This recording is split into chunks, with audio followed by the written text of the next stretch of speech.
Qué gusto verles y para seguir siendo edificados, recuerden que nos congregamos para ser edificados. A medida que nosotros nos congregamos, estamos expuestos a la palabra de Dios. La palabra de Dios va transformando nuestras vidas.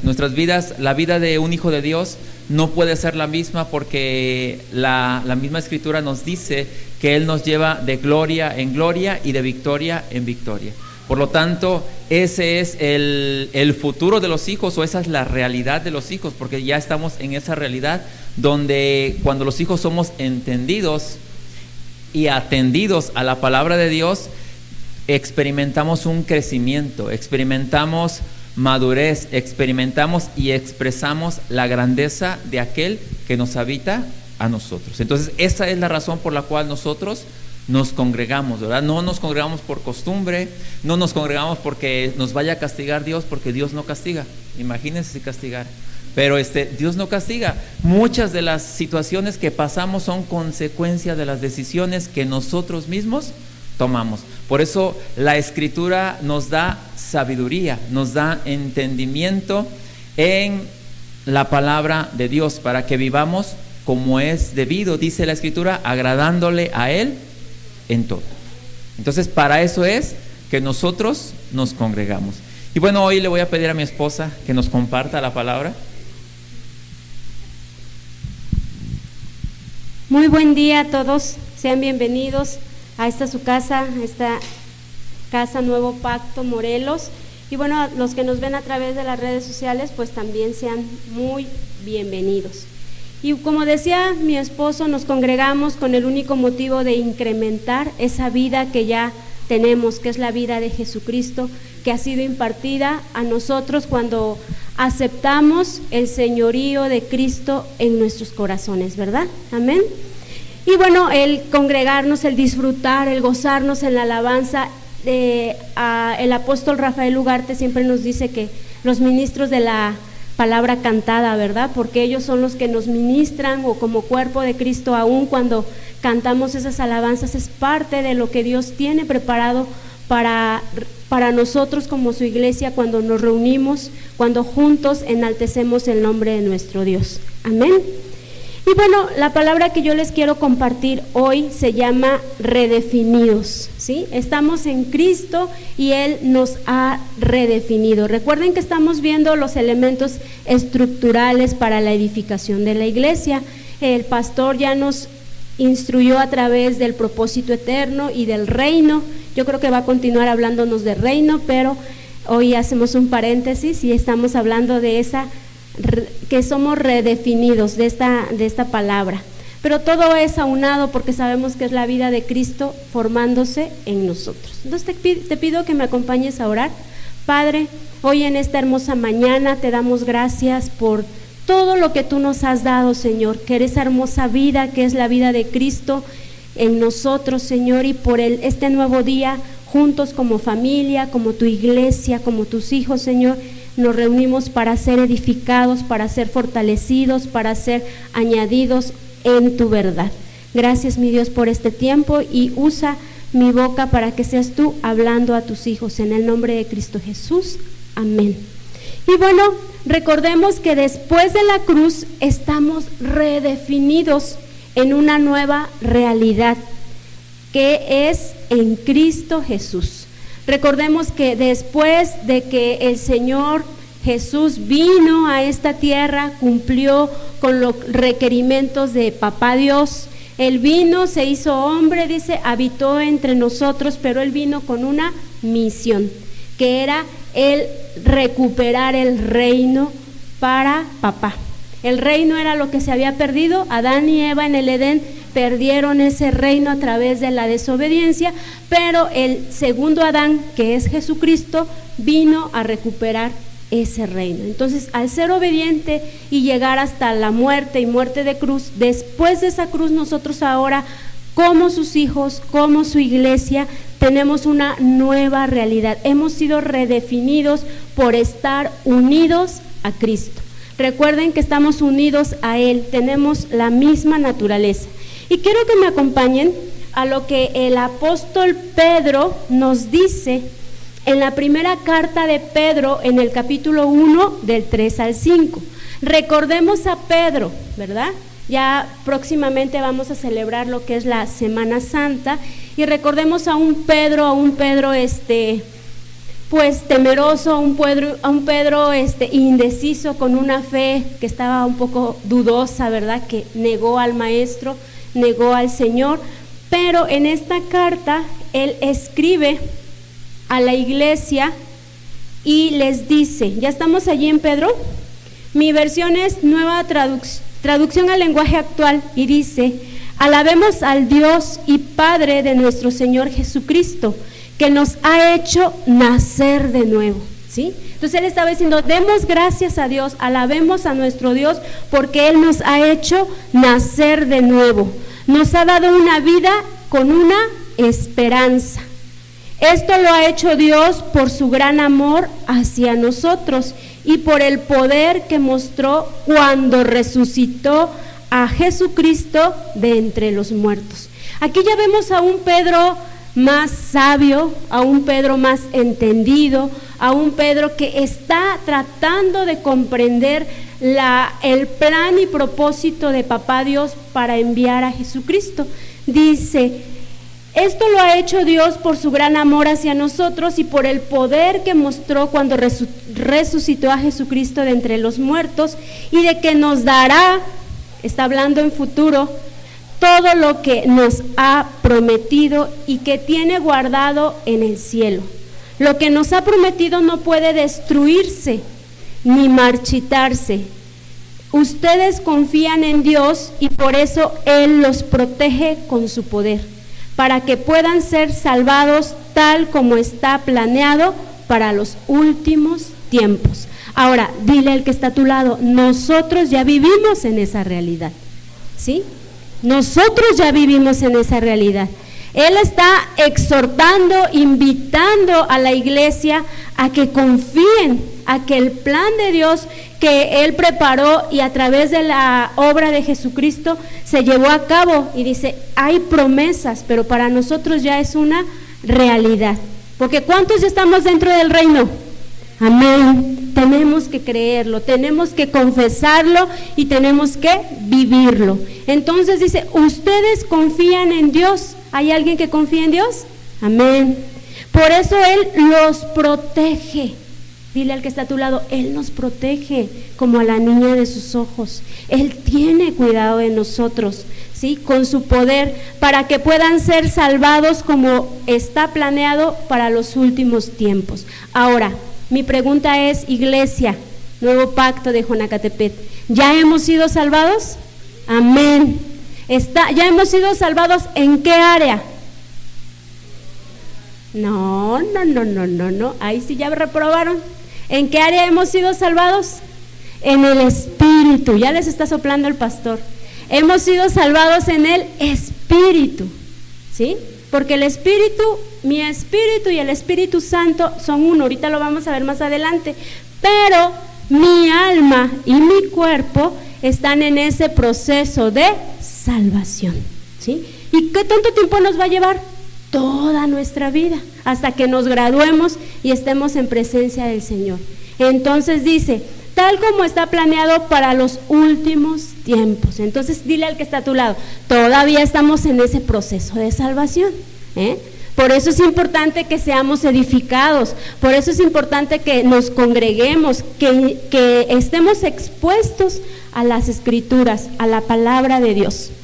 Entonces dice, la vida nueva no es una adopción de credos, doctrinas, ni prácticas o actividades religiosas.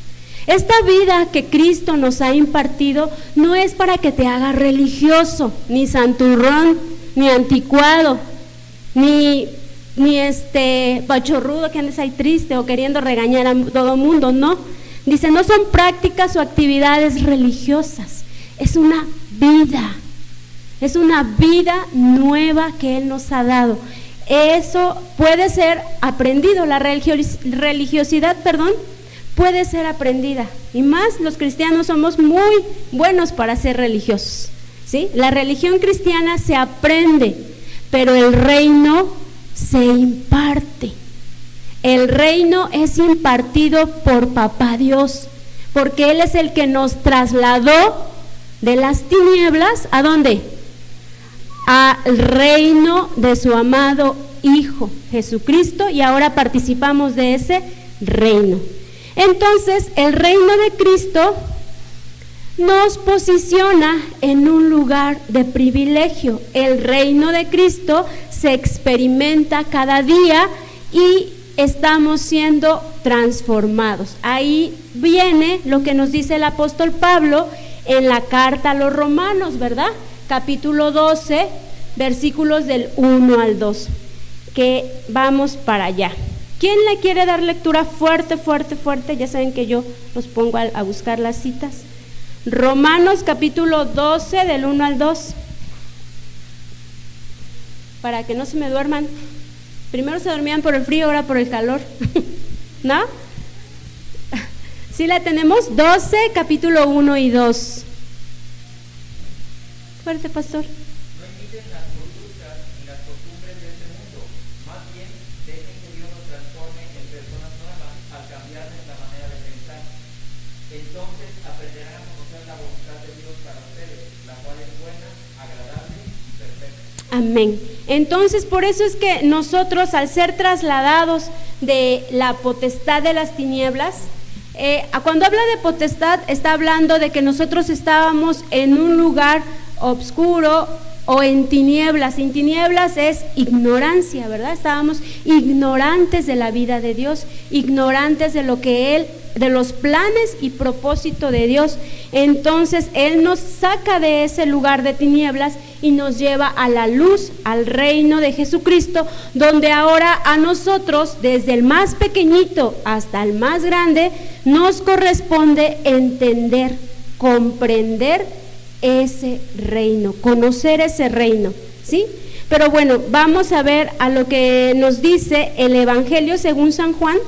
Estas son palabras del Señor Jesús que le dice a sus discípulos. En este Evangelio el Señor Jesús les instruye y les promete a los discípulos la impartición del Espíritu, ¿sí?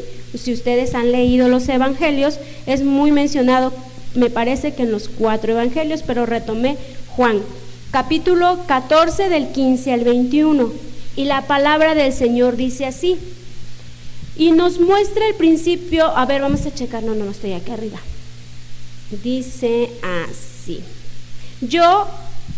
si ustedes me aman, obedecerán mis mandamientos, y yo pediré al Padre, y Él les dará otro consolador, para que los acompañe siempre. Aquí está la promesa del Espíritu Santo, de que íbamos a ser uno con el Espíritu. El Espíritu de verdad, a quien el mundo no puede ver. ¿Por qué el mundo no lo puede ver? Porque está en tinieblas, todavía está bajo la potestad de las tinieblas, ¿sí? Dice, el Espíritu de verdad, a quien el mundo no puede aceptar porque no lo ve ni lo conoce, pero ustedes sí lo conocen, le está diciendo a los discípulos, porque vive con ustedes y estará en ustedes. No los voy a dejar huérfanos, dice Jesús, volveré a ustedes. Dentro de poco el mundo ya no me verá más, porque ya no iba a estar físicamente, pero ustedes sí me verán, y porque yo vivo, también ustedes vivirán. En aquel día ustedes se darán cuenta de que yo estoy en mi Padre, y ustedes en mí, y yo en ustedes. ¿Quién es el que me ama? Hace la pregunta. El que hace suyos mis mandamientos y los obedece. Y al que me ama, mi Padre lo amará, y yo también lo amaré y me manifestaré a él. Esta porción de la Escritura nos está explicando o nos está demostrando el principio de la doble habitación. ¿Por qué? Porque Jesucristo les está prometiendo que Él iba a estar con ellos, ¿sí? ¿Y quién era Él? El Espíritu Santo es lo que promete. Dice, yo voy a estar en ustedes y ustedes van a estar en mí. Y eso es lo que ahora nosotros experimentamos. Por eso tenemos la vida Zoe, por eso tenemos una nueva naturaleza, por eso tenemos a ese Espíritu Santo que está en nosotros, con nosotros y se manifiesta a través de nosotros. Una pregunta muy importante que les dice al último: ¿quién es el que me ama? ¿Quién es el que ama verdaderamente a Dios, al Hijo y al Espíritu Santo? El que hace suyos sus mandamientos y los obedece. Y ese principio es el mismo, ¿verdad?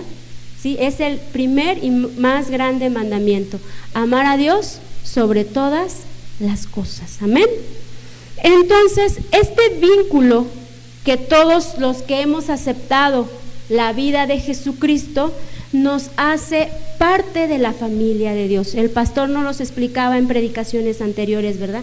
Los beneficios de ser parte de esta familia de Dios, el vínculo de este Espíritu Santo que posó en Lupita, en Sofía, en Francisco, en Gema, en Mari, nos hace hermanos en esa familia espiritual. ¿Por qué? Porque poseemos la vida de Dios.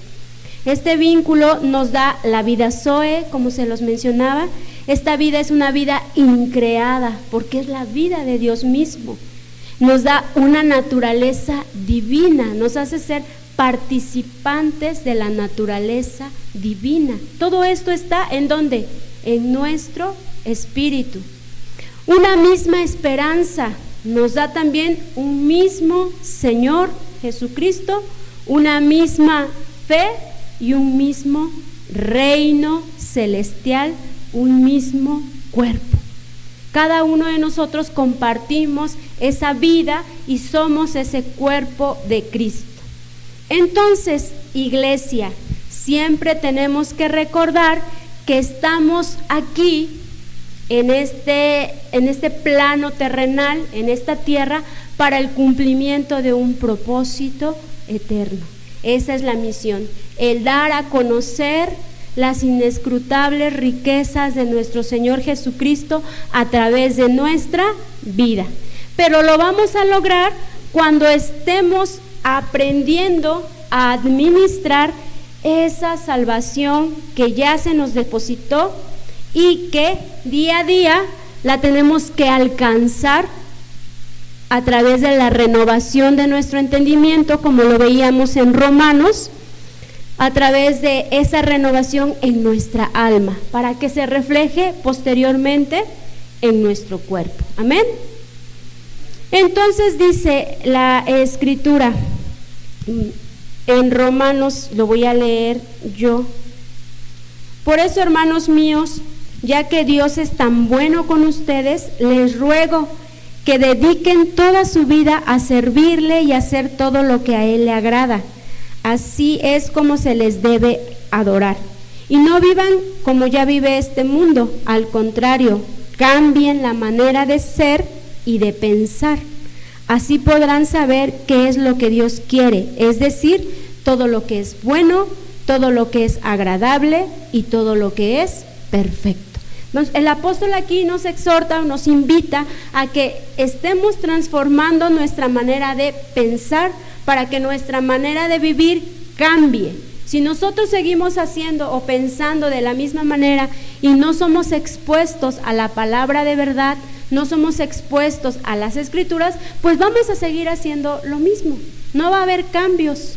Vamos a seguir cometiendo los mismos errores. Decía el pastor, vamos a estar en el mismo lugar y con la misma gente, haciendo los mismos errores. Y no debe de ser así. El Señor nos invita a que nuestra alma estemos trabajando para esa salvación, porque la salvación en el Espíritu ya la logró Cristo y no nos costó más que creer. Pero la salvación del alma sí nos corresponde a nosotros colaborar con Dios, ¿sí? No nos va a dejar solos porque Él nos puso por eso su Espíritu Santo, pero nosotros tenemos que ser colaboradores, siendo dóciles en la administración de esa salvación en nuestra alma. Amén. Hemos aprendido también que la palabra pecado, ¿qué significa pecado? ¿Quién se acuerda? Errar al blanco. Muy bien, Laurita, Samara. errar al blanco. Pero también sabemos que el pecado puede ser también mencionado como lo dice en la Escritura. En el Nuevo Pacto, pecado puede ser también mencionado o puede ser definido como no dar la talla. ¿Sí? Mira el que está a tu lado, a ver, chécale si estás dando la talla, ¿no? Chécale, Francisco, si estás dando la talla, ¿sí? No dar la talla, ¿por qué? Tenemos una estatura, ¿cierto? A la cual tenemos que llegar. ¿Qué dice la Escritura? La estatura del varón perfecto, que es Jesucristo. Entonces, si yo estoy pecando, si Luceli está pecando deliberadamente, porque a veces nosotros cometemos errores, como dice el chavo, se nos chispotea, pero si tú ya lo estás haciendo deliberadamente, entonces tú no estás dando la talla que corresponde a una hija de Dios, Luceli. No estás dando la talla que corresponde como a un hijo de Dios, José. Entonces, ojo con lo que nosotros estamos haciendo. Y déjame que te lo muestre en la Escritura. El apóstol Pablo nos dice en el capítulo 4 de Efesios. Recuerda que los hijos entendidos de Dios por naturaleza, nuestra responsabilidad es dar la medida de Cristo. Entonces vamos a ver en el capítulo 4, no les he dicho, ¿verdad? El versículo, del 1 al 5. El apóstol Pablo invita o exhorta a los efesios, a la iglesia de Éfeso, esto, dice así: yo que estoy preso por servir al Señor Jesús. ¿En dónde estaba? En una cárcel. Le ruego que vivan como deben vivir quienes como ustedes han sido llamados a formar parte del pueblo de Dios. Ahí le está diciendo, ok, ¿está esta talla? Pues cúbranla, ¿sí? Cúbranla, vivan como debe de vivir el pueblo de Dios. Sean, y aquí empieza la descripción, sean humildes, amables y pacientes. Bríndense apoyo por amor los unos a los otros. Hagan todo lo posible por vivir en paz para que no pierdan la unidad que el Espíritu les dio. Solo hay una iglesia, solo hay un Espíritu y Dios los llamó a una sola esperanza de salvación. Solo hay un Señor, Jesucristo, una fe y un bautismo. Y cuando habla de ese bautismo, no habla del chorro de agua que te avientan, no, habla de sumergirnos en Cristo, porque ese es el auténtico y verdadero bautismo en el Espíritu. Solo hay un Dios que es el Padre de todos, gobierna sobre todos, actúa por medio de todos y está en todos. Amén. Entonces ahí vemos el propósito eterno y ahí vemos a lo que hemos sido llamados, a lo que Dios nos está invitando que nosotros hagamos como su pueblo santo, como sus hijos, como esos llamados de entre las naciones, como esos escogidos, como ese real sacerdocio, como esa nación santa. Pero lo tenemos que creer, porque si no lo crees, no lo vas a poder vivir. Y nuestra labor es dárselo a conocer a los pequeñitos, desde los más pequeñitos a los más grandes. Porque pues tú, dice el pastor, ya eres media vida, ¿no? Media vida ganada. Pero ellos que van allí, que están son esa tierra fértil, esa tierra en la que la palabra del Señor tiene que ser sembrada.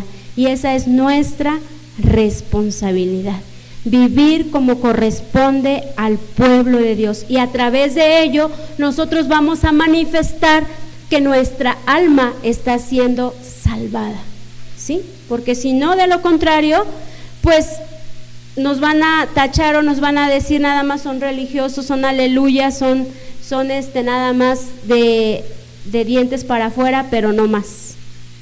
¿Estamos aquí entonces? El alma debe pasar por un proceso de transformación y yo soy colaborador de Dios en ese proceso. Amén. El alma debe comprobar la buena voluntad de Dios, que es agradable y perfecta. La falta de renovación en el alma de la iglesia hace que ésta experimente frustración. Pero ¿quién tiene la culpa? Samara, ¿verdad? ¿Por qué? Porque no se expone a la palabra de Dios. Pero no es cierto, como hijos de Dios, ¿a quién le reclamamos? A Él. ¿Por qué me está pasando esto? ¿Por qué tengo tantas broncas? ¿Por qué todo esto? Pero no nos podemos a pensar que soy yo el culpable o la responsable de que mi alma sea transformada. Y es más fácil buscar X o Y o Z culpables y aún culpar a Dios de nuestras malas decisiones. Pero seguimos entonces. La falta de renovación en el alma de la iglesia. ¿Quién es la iglesia? Amén, nosotros, todo el cuerpo de Cristo, toda la gente que ha aceptado a Cristo como su único y Señor y Salvador, es la iglesia, la eclesía. No son las cuatro paredes, como erradamente se nos había enseñado. Somos nosotros. Entonces dice, la falta de renovación en la iglesia hace que ésta, es decir, la iglesia, experimente frustración y empiece con su quejabanza. ¿Alguien conoce a los de la quejabanza? No, yo nomás conozco a los de la alabanza, dice, a los de la quejabanza no. Ojo, los procesos no deben justificar tus carencias en la carne, ¿sí? Los procesos no deben de justificar tus carencias en la carne. ¿Todavía tenemos carencias? Claro. El Señor nos dice que en la medida que nosotros crezcamos en el conocimiento de lo espiritual, nuestra alma se va a ir alineando y también nuestro cuerpo, pero todavía todos tenemos de qué pie cojeamos. La Escritura las llama concupiscencias, ¿sí? Todavía todos tenemos cosas, hábitos, costumbres, cosas que todavía tenemos aquí arrastrando. Entonces, eso es lo que nosotros tenemos que despojarnos, dice la Escritura, el apóstol Pablo, y revestirnos de la vida de Cristo. Por eso dice, ojo, los procesos no deben justificar tus carencias en la carne, porque muchos, decía creo el pastor Gonza, no me voy a pasar 30 años justificando los mismos errores, ¿verdad? No me voy a pasar toda la vida justificando todos los errores, porque ¿eso qué quiere decir? Que no quiero crecer, que no quiero aprender, que no quiero ser obediente. Leíamos lo que decía, ¿me aman? Obedezcan mis mandamientos. ¿Sí? El Señor es muy claro en su palabra y toda la Escritura es cristocéntrica. Desde Génesis hasta Apocalipsis vemos tipos y figuras de la vida de Jesucristo y Él es el que nos instruye. Y vamos a ver lo que nos dice en el Antiguo Testamento, en Números del capítulo 13 del 17 al 20. Aquí tenemos un pueblo que es sacado de Egipto a través de Moisés, en donde Dios les promete una tierra nueva, la tierra prometida, dice, una tierra donde fluye leche y miel, una tierra próspera, una tierra abundante. Pero Dios les dijo, ya les di esa tierra, vayan y tómenla. No vamos, les estoy parafraseando la Escritura porque no la vamos a leer, ustedes allá en casa la leen, ¿sí? Con calma. Entonces ya está Moisés aquí en el límite y la tierra está allá enfrente, en la tierra de Canaán. ¿Y qué hace Moisés? Dice que manda a 12 príncipes, no mandó a cualquier gente, manda a 12 príncipes a inspeccionar la tierra. Ahora mi pregunta es, ¿hay aquí un real sacerdocio? ¿Una nación santa? Amén, nosotros somos, Apocalipsis lo dice, somos pueblo escogido, real sacerdocio, nación santa. Dile al que está a tu lado, eres una princesa, eres un príncipe de Dios, Dani. Créelo, Dani, me hace Dani, ¿sí? Entonces, somos esos príncipes, dice. Pero ustedes saben la historia, porque ya lo han leído, yo creo, ¿verdad? Amén, cuando leímos toda la Biblia, ¿sí? Manda a 12 jóvenes príncipes. ¿Cuántos le creyeron a Dios? Solo 2. ¿Quiénes fueron ellos? ¿Alguien sabe sus nombres? Ajá, y luego Josué, muy bien, Josué y Caleb. Solo 2 príncipes le creyeron y todos los demás incrédulos. Y ustedes van a leer más adelante lo que les pasó a sus príncipes, ¿no? Entonces Moisés envió a 12 jóvenes para que exploraran una tierra llamada Canaán, que era la tierra prometida. Dios ya había prometido que se las daría, que era una tierra buena, pero ellos tenían que ir a inspeccionarla, tenían que trabajar. Ellos tenían una visión clara de lo que Dios deseaba hacer con ellos, ¿verdad? Porque Dios les dijo, van a poseer esa tierra, la van a tomar. La escritura es muy clara y nos muestra que 10 jóvenes tuvieron miedo, tuvieron una falta de fe y regresaron aterrorizados. ¿Por qué? Porque vieron gigantes, ¿sí?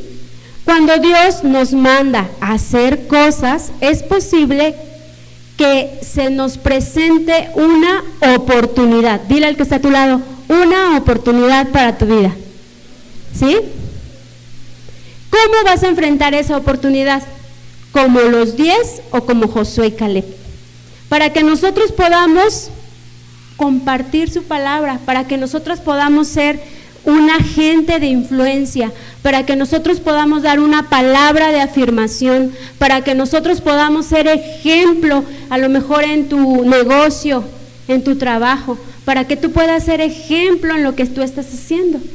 Pero dice, 2 solamente le creyeron a Dios y en verdad soñaron con poseer esa tierra. Entonces yo les leía al principio, ojo, los procesos no deben justificar tus carencias en la carne, ¿sí? ¿Les iba a costar conquistar esa tierra? Claro que les iba a costar, les costó, pero ellos le creyeron a Dios. ¿Qué tanto tú le estás creyendo a Dios dentro de tus procesos? ¿Qué tanto tú en verdad confías en ese Dios todopoderoso, como lo cantamos, en ese Dios inigualable? Y lo digo para todos, desde los que están a lo mejor en primaria, a lo mejor tu oportunidad es aprobar un examen, los que están en secundaria también, tu oportunidad es pasar a otro nivel, pasar de año, a los chicos que están en el trabajo, una oportunidad para salir adelante en el trabajo, para ascender. Para los que somos padres, ¿cuáles son nuestras oportunidades? Muchísimas, ¿sí? Saber administrar los recursos, saber ser sabios en la toma de decisiones, en la disciplina de los hijos, el quedarte callada como esposa cuando no tienes que abrir la boca. Todas esas son oportunidades. ¿Cómo las vamos a afrontar? Estos chicos, solamente 10 dijeron no, es imposible, pero 2 le creyeron. Cuando nosotros tomamos la palabra de Dios, creemos las realidades eternas que tenemos en Cristo y empezamos a soñar y a actuar, disfrutamos el futuro glorioso que Dios tiene para sus hijos. Pero solamente cuando le creemos, cuando tomamos eso y actuamos. No se trata de que, ay, sí, yo creo, confieso, declaro puertas abiertas, declaro cielos abiertos, pero no hago nada, no, ¿sí? Empezamos a soñar, a creer y a actuar, disfrutamos el futuro glorioso que Dios tiene preparado para sus hijos. Entonces dile al que está a tu lado, ya no justifiques tus carencias, ya no las justifiquemos, tenemos todo, la plenitud de un Cristo resucitado, no necesitas a nadie más, lo tienes a Él para salir adelante. Qué padre que tienes un esposo, una esposa, una familia, un hijo, pero si tú estás solo, los chicos, los jóvenes tienen a los papás, pero van a ir a otro nivel, se van a enfrentar a otro nivel, a otra nueva oportunidad, y ustedes tienen que salir adelante, pero lo tenemos que creer y confesar. Tú puedes hacerte esta pregunta, pastora, ¿por qué es tan difícil comprender lo espiritual aún para la iglesia? ¿No se hacen esa pregunta? ¿Por qué es tan difícil comprender lo espiritual aún para la iglesia? Porque la verdad que está en la Escritura todavía está velada para muchos, no ha sido revelada. La verdad debe ser enseñada y modelada. Y nosotros, les decía, tenemos que educar a nuestras futuras generaciones con palabras, sí, pero más con hechos. Y dejar a un lado el mundo, porque el sistema del mundo está infiltrado en todos los ámbitos. Las verdades espirituales es conocer tu realidad en Cristo, donde el fundamento es Jesucristo. Si tú te checas a los niños, las enseñanzas que les están dando, los están posicionando en su identidad en Cristo. Bueno, ¿cuántos les mandamos el tema de la maestría para los niños, las clases? Los están posicionando en quiénes son. ¿Les preguntan ustedes a sus hijos o a los chicos que les están enseñando los domingos? ¿Alguien puede decirme qué es lo que les están enseñando? ¿Qué vieron hace 2 clases, hace 3 clases? Son embajadores de Cristo, son infiltrados, son enviados, son llamados por Dios para infiltrarse. ¿Les llevaron el trabajo de las abejitas, de la colmena? ¿Sí? ¿Cómo trabajan? ¿Qué son ellos dentro del reino de Dios? Pues eso mismo es para nosotros. Si no, pues al menos díganle a los chiquillos que les recuerden y que nos enseñen. Les vamos a dar las clases, dice el pastor. Van a venir ahí con su móvil de una colmena y que ustedes son esas. No, las verdades espirituales están posicionadas en Cristo, en nuestra realidad, y eso es lo que nosotros tenemos que aprender y comprender para que no se nos haga difícil la vida espiritual, no se nos haga difícil. Vamos a ver lo que nos enseña la carta a los Hebreos. ¿Cuánto es? Acuérdense que estamos hablando de que somos redefinidos. Esa redefinición es en Cristo, es mi realidad en Cristo y mi posición, y cómo ahora yo tengo que verme en Él, conocer mi realidad. Recuerden que el autor de los Hebreos, los teólogos todavía no saben con exactitud, pero les está diciendo a un pueblo judío, del que te hablaba ese ratito, de los 12 príncipes, que les está dando la realidad de lo que ahora eran en Cristo. Y esto también es para nosotros, porque nosotros no éramos pueblo judío, somos catalogados como gentiles, pero gracias a la obra consumada de Jesucristo, gracias a la cruz del Calvario y a esa resurrección, nosotros ahora ya pertenecemos a todas estas realidades. Y vamos a ver lo que Hebreos nos enseña en cuanto a lo consumado por Cristo y nuestra posición de hijos amados por nuestro Padre Celestial. Amén. Entonces ya estamos en Hebreos capítulo 12 del 22 al 29, y después de tarea se les queda que lean lo siguiente que continúa de Hebreos. Yo tengo Nueva Versión Internacional, a lo mejor va a cambiar un poquito de su versión, pero la esencia es la misma. Por el contrario, ustedes se han acercado al monte Sión, a la Jerusalén celestial. Amén. ¿Cuántos ya estamos en esa Jerusalén celestial? Amén. Porque ya tenemos la vida eterna. Ojo, porque el pueblo judío buscaba la nueva Jerusalén terrenal, pero no es terrenal, es celestial. Amén. La ciudad del Dios viviente. Se han acercado a millares y millares de ángeles a una asamblea gozosa, a la iglesia de los primogénitos inscritos en el cielo. Dile al que está a tu lado, ese eres tú, Israel, ese primogénito inscrito en los cielos. Chequen todo lo que ya Cristo nos ha dado, ¿sí? Se han acercado al Dios, el juez de todo, a los espíritus de los justos que han llegado a la perfección, se han acercado a Jesús. ¿Lo tenemos o no lo tenemos? El mediador de un nuevo pacto, pues así se llama la congregación, somos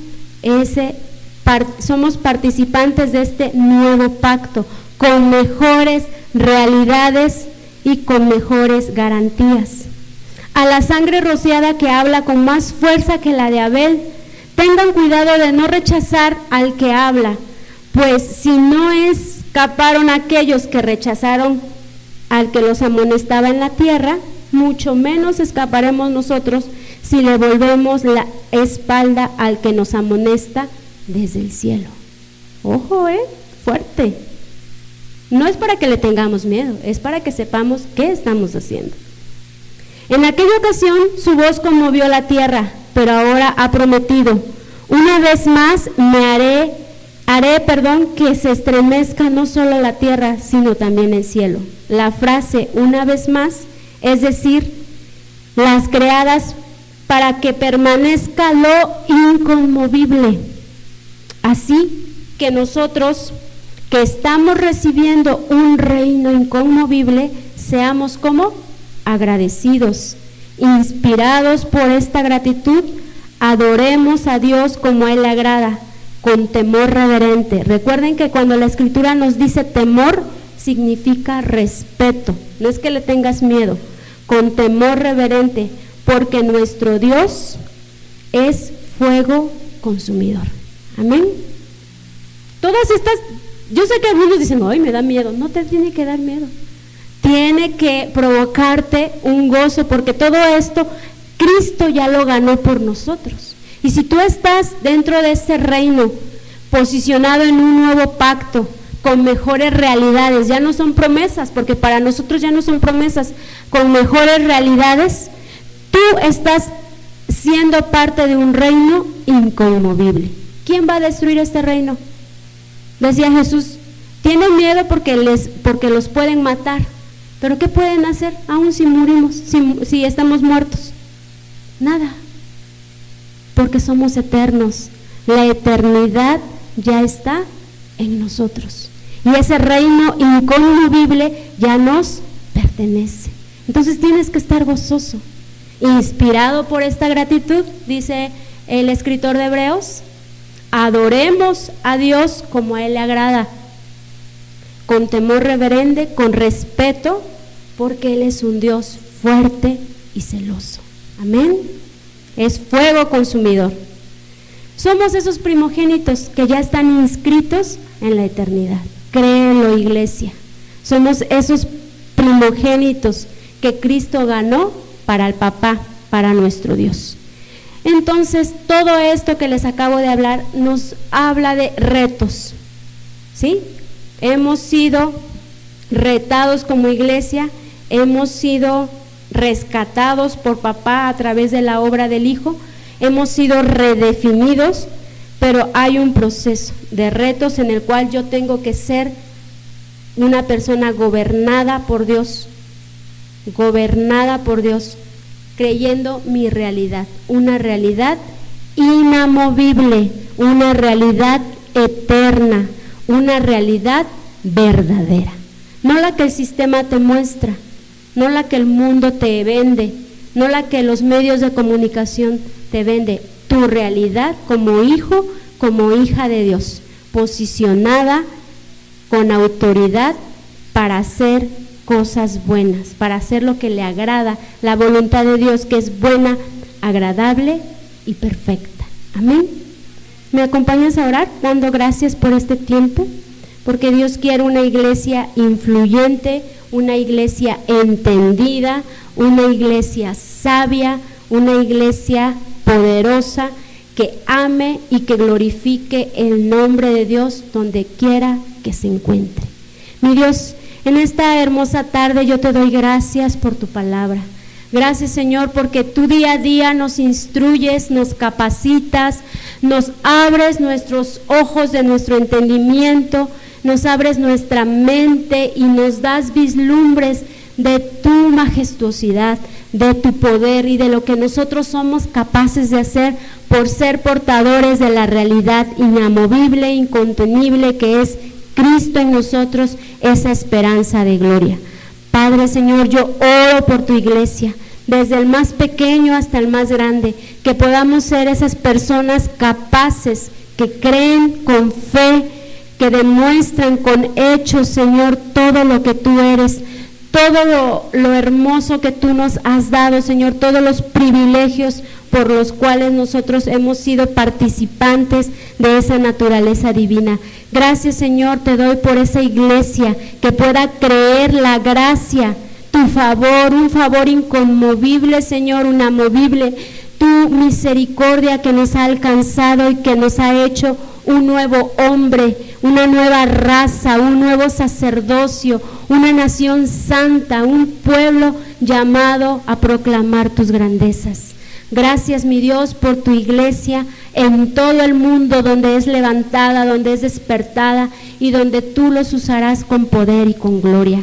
Gracias, Señor, por esa nueva creación que es loor fragante a ti, mi Dios. En Cristo Jesús te doy gracias, mi Dios. Amén, amén. Son bendecidos, que tengan una excelente tarde. Y los que nos ven a través de las redes sociales, les invitamos a que compartan esta palabra, que seamos edificados, conformados a la imagen de nuestro Señor Jesucristo. Nos vemos en la próxima.